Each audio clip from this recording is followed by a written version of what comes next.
What is a forward price? A forward price refers to a price agreed upon by the seller and the buyer of an asset such as a stock, commodity, or currency for a transaction that will take place at a set date in the future. The two parties in a forward contract privately negotiate the terms and sign the contract without going through an exchange. At the signing of a forward contract, no money changes hands. In a forward contract, the seller should be compensated for holding the asset for the buyer instead of investing it or using it for some other more profitable purpose. The forward price therefore has to be at least the current price of the asset plus the interest it would accrue if it sits in a risk-free investment vehicle such as a bank savings account or a term deposit. This standard is derived from the idea that for the buyer to buy the asset now at the current price with no initial outlay, the buyer has to take out a loan and pay interest on it. The forward price also has to take into account the seller's carrying cost, which refers to the costs and benefits of keeping and storing the asset. In the case of commodities such as gold, the buyer has to compensate the seller for storage costs.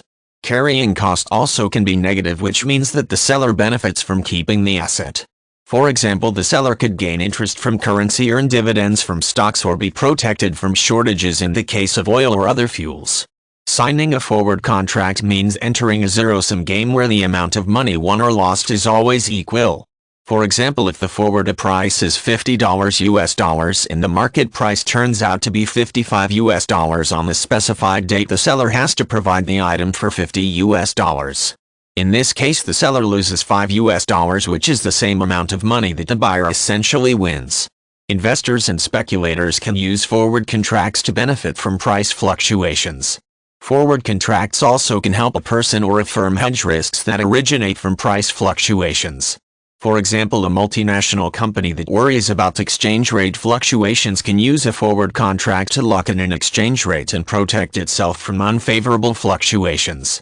It will not benefit from favorable exchange rate fluctuations, but this should not be the focus of a company whose main business is not exchange rate speculation.